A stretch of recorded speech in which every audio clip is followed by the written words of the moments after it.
Cumi-cumi, hey, halo, selamat datang di rumahku. Come on, masuk semuanya.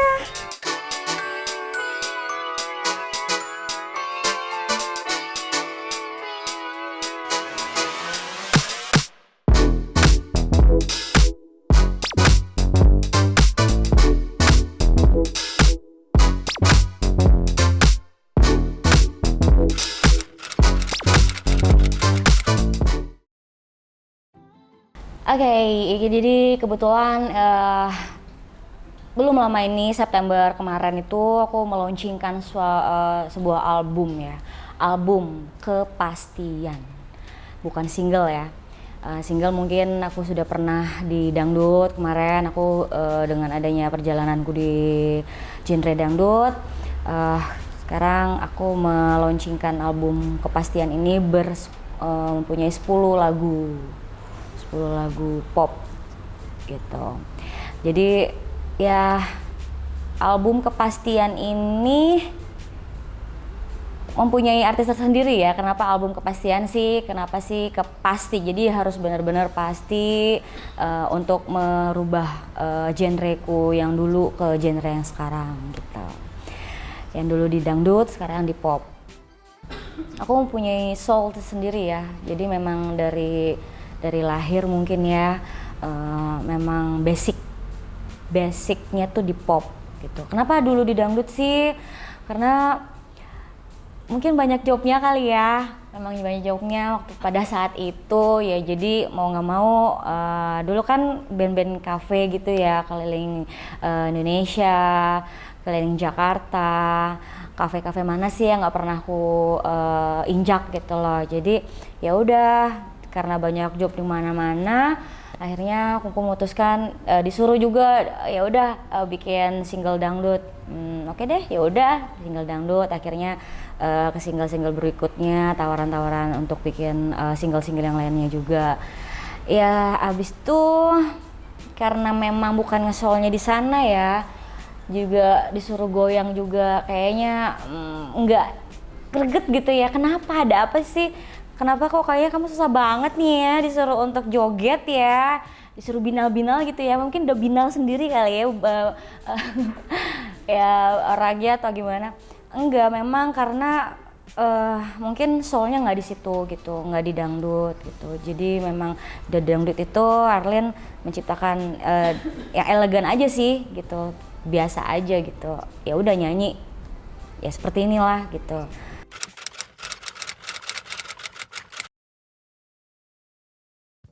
Enggak sih, sampai sekarang juga masih banyak yang menawarkan gitu. Mungkin Erlin juga tolak karena memang aku berkomitmen gitu, berkomitmen untuk di genre ini gitu. Apalagi dengan fokusnya aku mengeluarkan launching album ini itu juga mempunyai apa ya?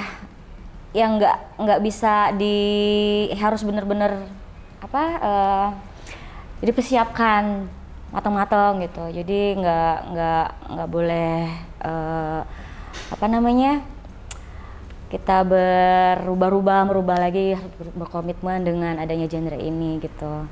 Sampai sekarang juga ada tawaran job-job dangdut gitu, tapi mungkin Erlin belum bisa dulu, mungkin nanti, atau bukan mungkin nanti ya.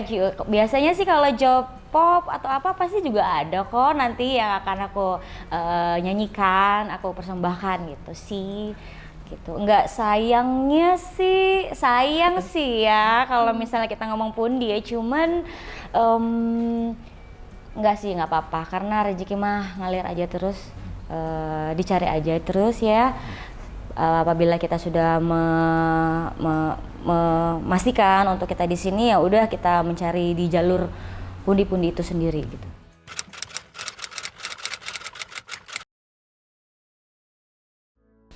Puji Tuhan sih, alhamdulillah mereka ngikut. Kebetulan kita samakan kepada fans club yang sekarang ini itu di Erlinity. yang dulunya di dangdut dan sangat-sangat menunggu gitu kapan Erlin giat lagi, kapan kakak untuk muncul lagi, bikin single lagi gitu. Tunggu ya, sabar ya. Jadi memang mereka juga sangat-sangat lama juga menungguku untuk aktif kembali gitu loh. Saya juga mungkin 6 sampai 7 tahunan gitu lah vakum. Ya kan, jadi ya udah ya this is me gitu, inilah aku dan mungkin dengan adanya tahun baru apa segala, dengan kemarin baru launching, tahun baru mungkin akan segera diaktif kembali.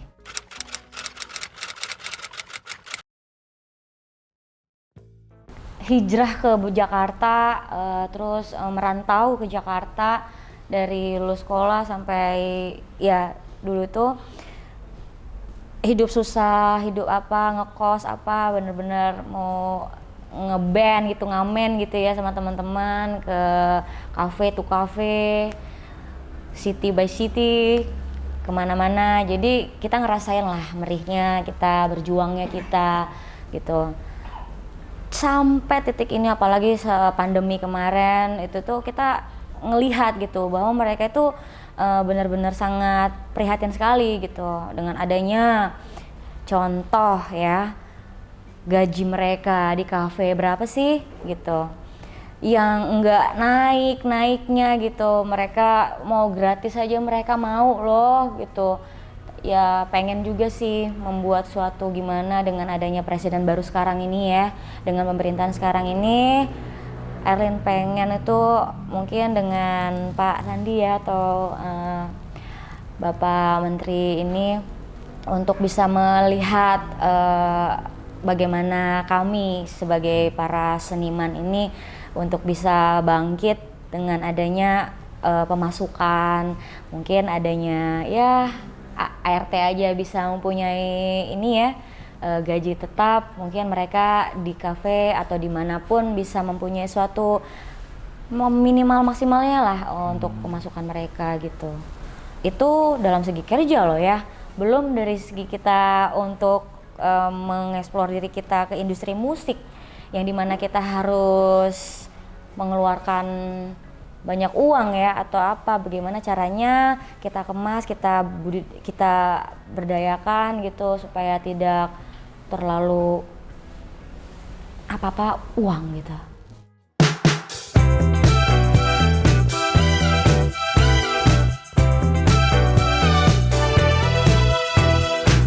Oke, Kak Erlin, kayaknya akrab banget. Ini siapa namanya? Iya, ini namanya Silo. Ada juga Kimbo di atas. Ntar dia turun, Kimbo. Ini kucing apa, Kak Erlin? Emang hobi piara kucing apa gimana? Iya, ini Anggora. Anggora Persia ini. Ya aku suka banget kucing ya dari dulu. Ini juga sudah banyak dikasih orang sih. Karena mungkin kesibukanku juga. Jadi kita pelihara yang nggak terlalu nakal ya, kayak kamu ya, nggak nakal ya. Kak, biasanya kalau penyanyi juga kan sering keluar kota. Nah ini si kucingnya ditinggal itu kepikiran nggak? Biasanya kalau cat lovers tuh lebih bikin kucingnya loh daripada bikin pasangannya loh, bener nggak sih? Iya betul. Jadi ya itu kadang-kadang aku titipin kadang-kadang ya paling cuman 1-2 hari masih oke lah ketinggal di rumah, mungkin ya makanannya airnya dibanyakin aja ya kan, sama pasirnya buat dia pup. Ada biaya khusus nggak Kak untuk perawatan kucing-kucing? Biaya khusus sih ya paling kita vaksin itu juga nggak tiap hari kan. Paling kita mandiin aja sih, kita grooming, kita ini. Ya biaya khusus enggak juga sih. Paling juga sekarang juga ada makanannya juga di mana-mana juga ada. Ya Famous juga ada. Kalau ini sih ya ada ganti makanan sih kemarin ya. Nggak terlalu yang gimana makanannya sih. Kayaknya setuju gak kalau kucing itu jadi kayak obat capek? Iya kan? Karena dia kan penyayang ya kucing itu ya. Jadi kalau nggak ada yang nyayangin kita, ada dia, ya bukan ya? Awas, santai deh. Salah. Ya enggak sih, obat capek iyalah pastinya, binatang piaraan biasanya mengobati stres kita, kesibukan kita lagi apa, berkebun mungkin ya, kita nanam-nanam atau kita inin hobi kita, pastinya itu obat lelah.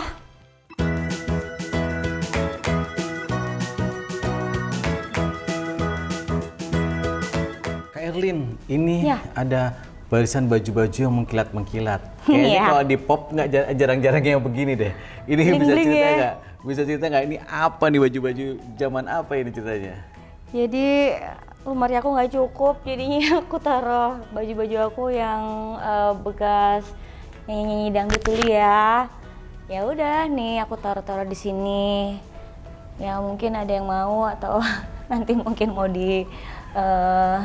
dijual atau ada juga yang bisa dipakai lagi, bisa apa namanya, di match and match. Baju yang paling penuh kenangan banget. Penuh Mungkin kenangan video banget, klip, ada. mungkin manggung yang paling fenomenal. Penuh kenangan itu adalah baju yang kecil pastinya ya. Jadi aku tuh dulu tuh apa ya, ukuran baju S banget gitu ya kan, S atau XS gitu. Sekarang kan pastinya M ya kan, atau L. Jadi aku tuh melihat dulu aku tuh diri tuh aku tuh udah kayak Barbie gitu ya, kecil.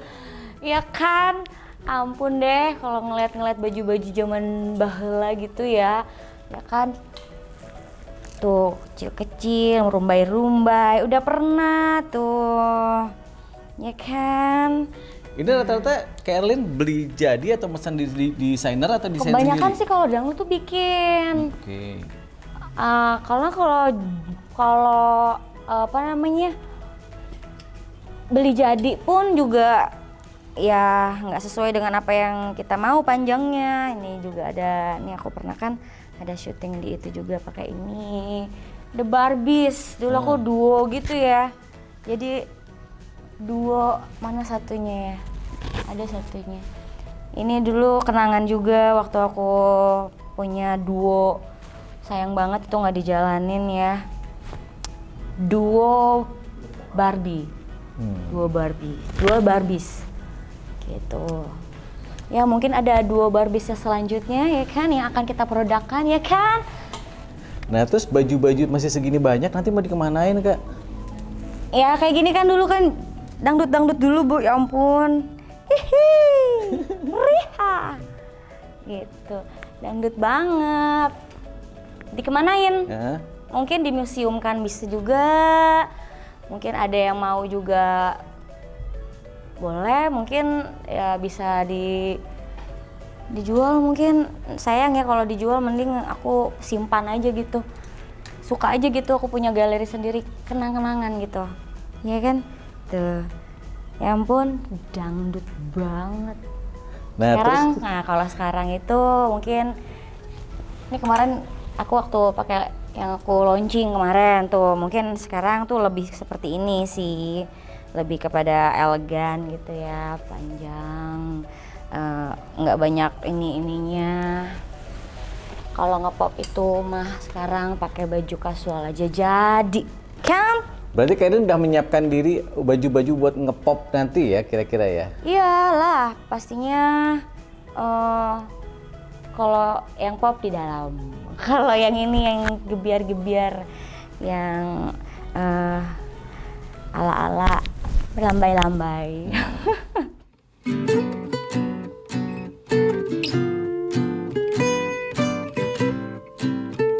Gimana ceritanya kamar bisa berantakan gitu? Jadi aku kadang-kadang, jadi kadang-kadang gimana ya, aku suka bikin-bikin aja gitu. Suka bikin-bikin. Apalagi waktu pandemi itu ya, aku bikin-bikin kayak strap masker gitu. Ya ampun, bagus banget. Aku simpan. Jadi bikin sendiri Kak? aku bikin sendiri gitu. Aku suka mote-mote sih namanya. Tuh, bikin-bikin. Gimana? Maksudnya belajar atau lihat atau nggak sayang tangannya kena jarum? Kebetulan aku tuh dari Kalimantan. Jadi memang dari wujud kali ya, dari apa namanya, luhur kali ya. Nggak tahu juga kenapa suka gitu membuat sesuatu seperti ini, membuat seperti ini kalung nih. Gitu. Kalung-kalung emak-emak hijab. Suka sih. Itu waktu pandemi masih sempat dijual? Atau emang Iya, dijual. Ada yang beli? Ada dong. Lewat online, lewat Instagram, lewat kadang saya keluar kota aja saya bawa gitu. Saya ke Bali aja saya bawa. Kadang ke Bali aja mencari mote-mote dari khas-khas daerah itu beda-beda. Seneng aja gitu dengan budaya, seni. Lagi keluar kota dibawa? Iya, jadi Kiseng di hotel? iya apa namanya, suami lagi kerja, aku di hotel aja bikin, ngapain gitu ya kan. Gitu. Ya pada saat itu sih ada ininya lah. Kadang-kadang ada fase lagi pengen nggak ini, ya udah bikin. Kadang ada pesanan atau ya ada pengen membuat sesuatu apa gitu, ya udah aku bikin gitu. Nah ini kan sekarang sudah mulai sibuk lagi Kak, nyanyi, promo, membuat perusahaan. Masih kepegang nggak ini mote-motenya? Paling ini aku kasih ke anak aja sih nanti. Kebetulan di ya kayak di online gitu udah ada namanya, sudah ada brandnya. Jadi nanti mungkin siapa yang bisa meneruskan gitu. Tapi kalau masih iseng sepi masih sering mentak-atik kerjaan sendiri? Suka, kadang-kadang pasti nggak jauh dari pernak-pernik sih kalau untuk aksesorisku tuh. Jadi bisa nambah-nambah sendiri gitu. Aku juga pengen sih nanti, memang nggak menutup kemungkinan aku tuh suka akan membuat suatu brand untuk busana gitu. Jadi ya inilah aku bisa menciptakan apa namanya, kalung-kalungnya juga gitu. Kemarin juga sempat ada apa namanya, restoran juga yang sempat vakum, sempat tutup.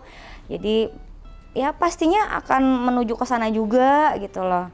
Banyak yang mau Kayaknya PR-nya dibangun. di 2025 banyak ya? Banyak, kakak dibilang banyak banget.